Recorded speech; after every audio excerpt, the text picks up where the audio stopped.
আসসালামু আলাইকুম রহমতুল্লাহ। কিছুদিন আগে একটা ভিডিও দিয়েছিলাম আপনাদের। আমার বিড়াল দুটা বিড়াল বাচ্চা সহ কুকুরে ওদেরকে মেরে ফেলেছিল। এই বিড়ালটা বেঁচে গেছে, 3 বাচ্চার মধ্যে এই বাচ্চাটা বেঁচে গেছে। তো এই বাচ্চাটা প্রথমে আমাদের সাথে খুব আমাদেরকে ভয় পেত, আমাদের সাথে মিশতে পারতো না। সে খুব কান্নাকাটি করতো, খুব খুব চিৎকার করতো। তো তার জন্য একটা ছোট বিড়াল এনেছিলাম তার বন্ধু হিসাবে। ওই বিড়ালটারও মা নেই। এই যে দেখেন কি সুন্দর খেলছে, অনেক মজা করে আমাদের সাথে। এখন খুব মিশে যায়। ভালোবাসা দিলে আসলে ভালোবাসা যে সে ব্যাক করে, যে কোনো প্রাণী হোক মানুষ হোক, এটা হচ্ছে তার প্রমাণ। তো এই বিড়ালটাও তার সাথে খেলাধুলা করে। তাদের মধ্যে কিন্তু প্রথমে ভালো বন্ধুত্ব ছিল না, খুব ঝগড়াঝাটি হতো, চেঁচামেচি করতো ওরা।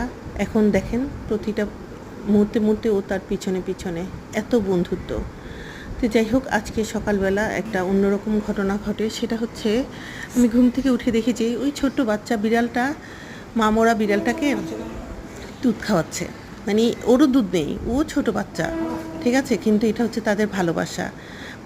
পরস্পরকে এত ভালোবাসে যে ওর মায়ের অভাবটা সে পূরণ করছে। হয়তো বা সত্যিকারে দুধ দিচ্ছে না, কিন্তু এটা হচ্ছে ভালোবেসে আদর করছে।